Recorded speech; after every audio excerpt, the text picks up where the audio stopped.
Welcome to Grumpy Old Avatars with your hosts, Malvin Zerator, Deuce and Dragonash, and Slim Warrior.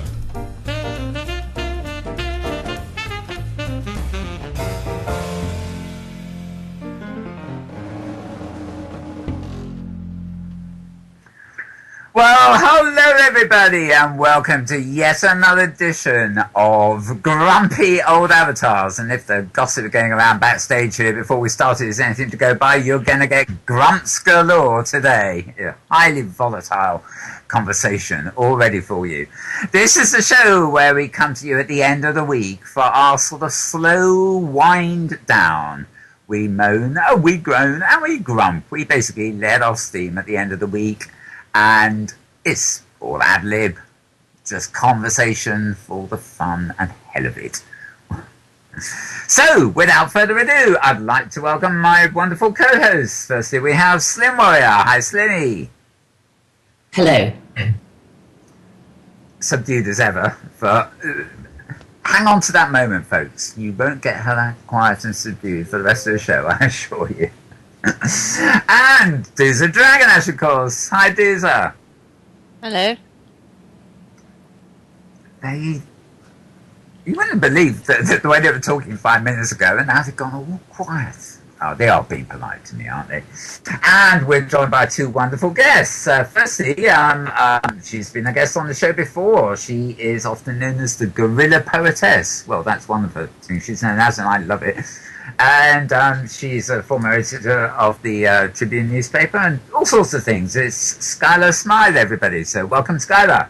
And we're also joined by Panacea Luminos, who is a master of all trades, but she's part of the New York Healthscape Sim, I believe it is. So they're involved in health and education in Second Life. So welcome, Panacea. Much. This is exciting. And I thought I'd say a few more words than everyone else did, just to break it up. Very good. That's what I like to hear. Well, you can, just build it all up and get as grumpy as you want, and say as much as you want from now on in.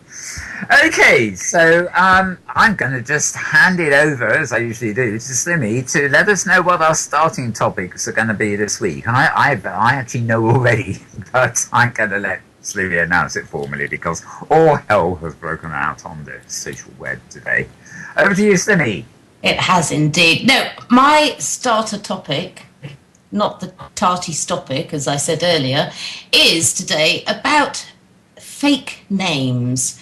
Today's news has brought in the fact that a lot of Second Life avatar names who have Facebook accounts under their Second Life names have been deleted forever.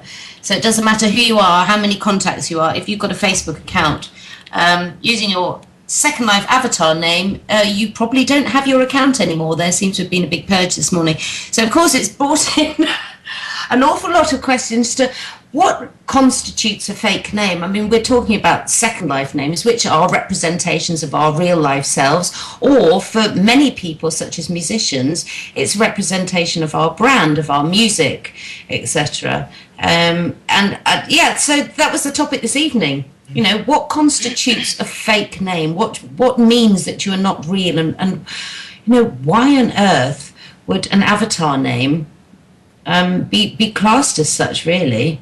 I don't know, I'd be bloody fuming if it was me.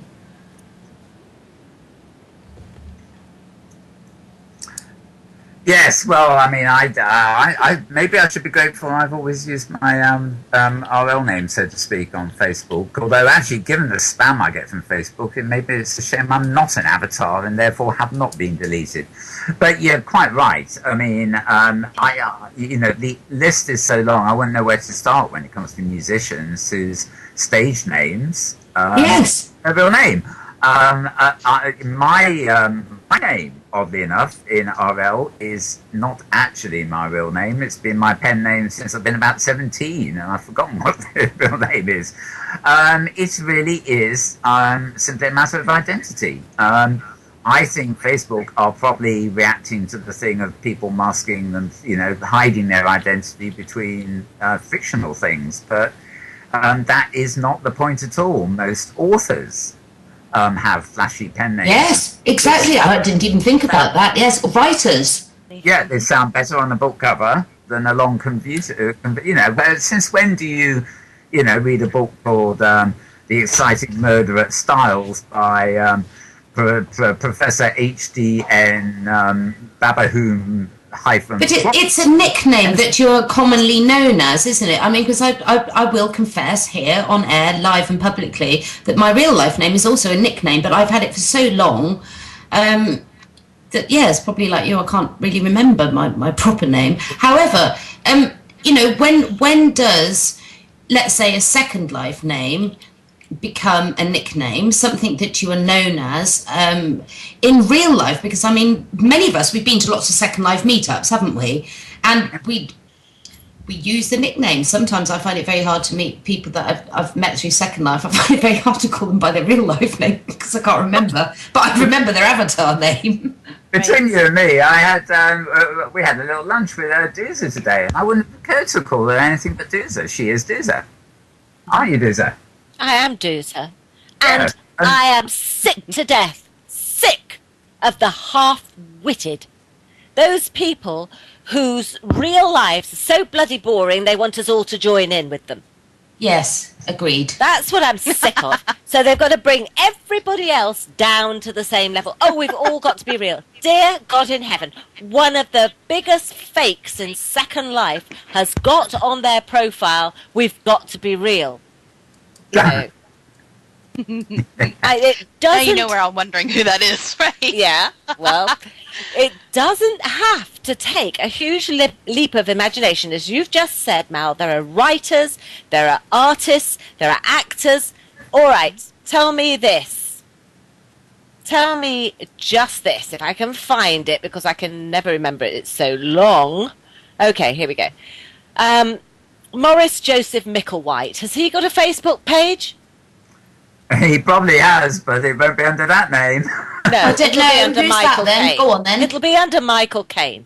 Now, okay. Really? Is everybody saying that Michael Caine is not real and should be struck from Facebook if he's got a Facebook page? Exactly.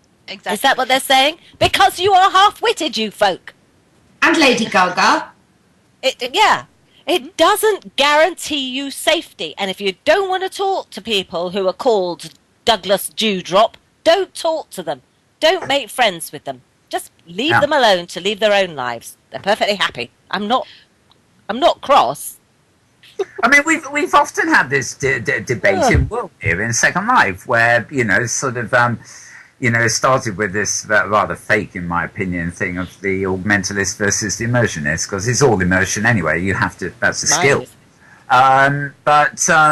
The people who are really trying to do serious stuff say, oh, they don't like being interfered with by people who aren't hiding their identity, and the people who are role-playing and not letting on their real identity are sort of almost moan about the people that are, because they're not in the spirit of something or other.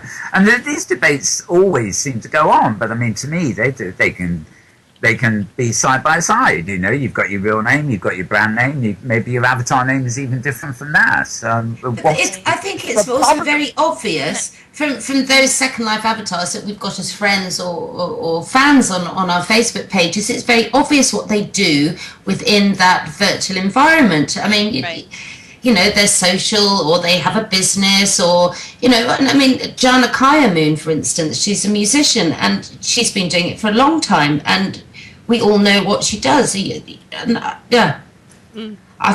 find it all, I have to say, I do feel a bit smug because I haven't used my Second Life name, but I am a little worried about the fact that I'm a musician and I use my artist name. All right. So, are they going to remove those as well? Well, I mean, for me, for the last 5 years, I put a lot of effort into, using my nom de plume, which is Skylar Smythe. Obviously, Skylar Smythe does not exist offline, but I use that name like any writer would use for a pen name, for obvious reasons, for security initially, know.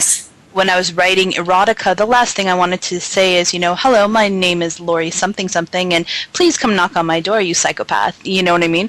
So there were some very good reasons for me to develop a nom de plume. And then as, I began to social network through various, sites. I just kept it consistent. I'm Skylar Smythe, and this is what I do, and I write, and I like to write professionally, and so on and so forth. So I've put a good 5 or 6 years into building that brand, if you will, around the name Skylar Smythe. What's happened, though, we understand why Facebook is doing this. It's hard for them to validate their advertising rates and SEM campaigns and whatnot if they've got double and triple accounts. They want to maintain an accurate head count. We get that. But what it really is a matter of is social media sites not acknowledging the evolution of the digital identity. So... And how much work goes into this, and how much professionalism goes into cultivating this name for very real world business applications. Well, I feel the same about Slim Warrior, because Slim Warrior is for me synonymous with music in virtual worlds, and I've worked jolly hard at it for almost 6 years. And no, I don't have a Facebook thing, but a lot of my social media and a lot of other things, yes, it is Slim Warrior, and I don't want to lose that branding. Ever. What Skylar says here about, there is a real irony here, and that is that Facebook could not exist if it was not for the digital age. And what she says about them denying digital identity in a digital age is a farce, really. They wouldn't exist if it wasn't for digital identities, even if those identities use real names. But I'd like to get Panacea in discussion, because you're in an area of activity, I guess, where probably the real world identities of avatars are pretty well known. I've didn't originally, when I started in Second Life, reveal my real life identity. I did about a year in, and I just keep it really public. Even my email has my avatar name on it, which usually generates some interesting questions from business folks like, what is that? But more often than not, it's actually got them into Second Life to see what we're doing. So I've always maintained the connection between real life and Second Life. But one of the things that strikes me about this whole Facebook thing is you get into a situation, I think, where you've got people who don't reveal who they are and start to communicate with different people and don't really, they're not held accountable for it. And I think there's something there at the root of what they're doing with this. I think there's something about that from what I've been reading. For example, they wouldn't be able to track you to a real life identity if you were griefing or someone in Facebook or harassing someone. It's not going to make any difference, is it, though? Because that person doesn't have to call themselves Gobbledygump Humperdinck. They can call themselves Joe Blogs, right, and still harass other people. It's about the secondary, they can have an account in their own name, they can have an account in 1,000 names. It's not the fact that it's an extraordinary name or that it's a 3D photograph, character photograph or whatever it is. What distinguishes, the question for me is, what distinguishes Second Life as being, bootable? Well, I think you brought up a good point there, because the fact that it was a mass deletion this morning, they could not have gone through those hundreds of accounts within half an hour, looked at each one individually and decided on the basis of whatever their criteria was to delete that person. It was so very obviously to do with a fake name or a nickname, let's call it a digital, and it was so obviously pointed at Second Life avatar names. But we're not talking about pictures, because I could I could put a picture on my profile right now of Donald Duck. So they're not looking at photos. It's got nothing to do with your photos. Because in every social media, you're allowed to use an avatar, and an avatar doesn't have to be a Second Life one. It could be anything. I could put a picture of a cake on there if I wanted. There's a couple of issues. In fact, I should. Cake. There's a couple of issues I almost mentioned before we get on air, which have come